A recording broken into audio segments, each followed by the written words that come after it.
MKM के रहनुमा इस वक्त मीडिया से गुफ्तगू करें, आपको बराह रास्त लिए चलें।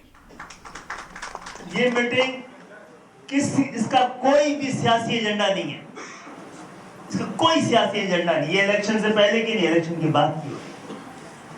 हमारे इनके दरमियान कोई सीट एडजस्टमेंट नहीं हुई है, हमारे दरमियान सीट शेयरिंग हुई है। जो नुमाइंदे जीते हमारे, ये इनके नुमाइंदे, इन्होंने बिला मशरूत इन्होंने पहल की है।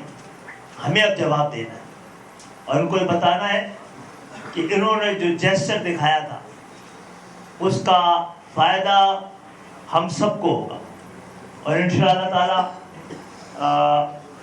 तामीर, तरक्की, अमन, खुशहाली, तालीम सब पर बात हुई। आइए मिलकर पहले कराची को तामीर करते हैं ताकि पाकिस्तान की तामीर को यकीनी बनाया जा सके। मैं आपको बहुत मशकूर हूँ कि आपने यहाँ बुलाया है, आप हमारी तरफ भी आते रहे और ये मामला बहुत दिन से हम इसको नोट कर रहे थे।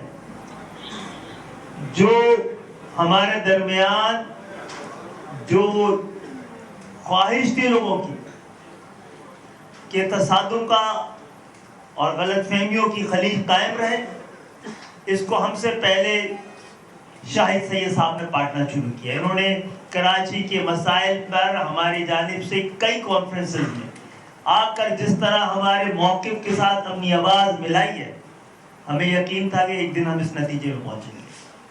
बहुत बहुत शुक्रिया। इसमें बहुत काम होना है, अभी गली गली मोहल्ले जाना है और हम और ये मिलके इंशाअल्लाह ताला इस शहर को और पाकिस्तान को एक नए रुख पे लेके जाएंगे। इन्होंने जैसे कि बात की थी कि 18वीं तरमीम जो हम सब ने मिलके की थी, वो डेवोल्यूशन ऑफ पावर